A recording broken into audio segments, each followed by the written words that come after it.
the quarantine was and is still a very interesting time. I feel like earlier on in the quarantine, I really didn't see, a light at the end of the tunnel. Like every news broadcast was super bleak, and like not only that, but there was a lot of racial things happening in the news media too. So it was a huge combination of just being overwhelmed with emotion. And I think the moment I sat down to start working on this project, that's when I started to kind of feel, strong again about a way out or a light at the end of the tunnel. I think creating,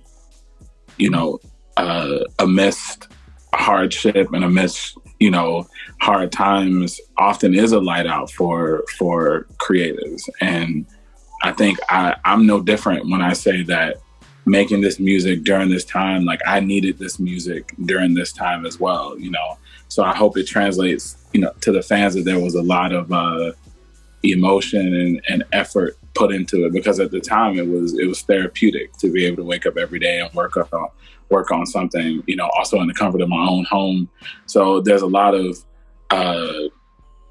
assuredness in the music too, where you can tell that I feel very comfortable in my space. And that,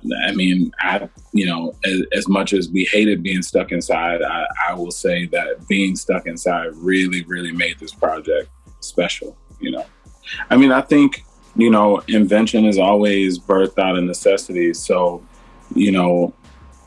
I feel like this. I've always made music by myself. So I'm an only child. So a lot of times I was practicing by myself.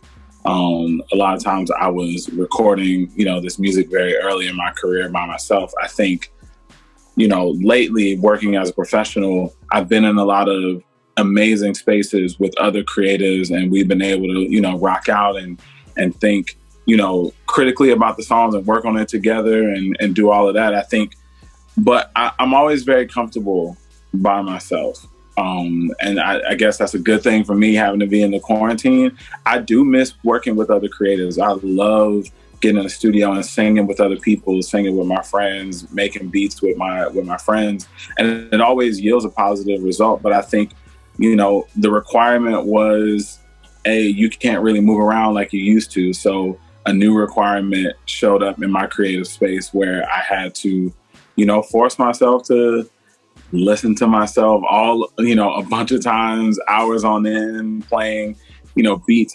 Also I feel bad, for any creative that has somebody living with them too. It's like, during the quarantine, I bet, roommates were fighting and all kind of shit because we were having to deal with and reconcile, with working by ourselves again. But it taught me some things about myself. I learned, how I want to move forward in collaborating with people. I definitely know my strengths and my weaknesses now from having to sit with it, for all this time. So I think it's only going to make it better when we get out in the world and get to record music again with one another. So yeah, it's all positive.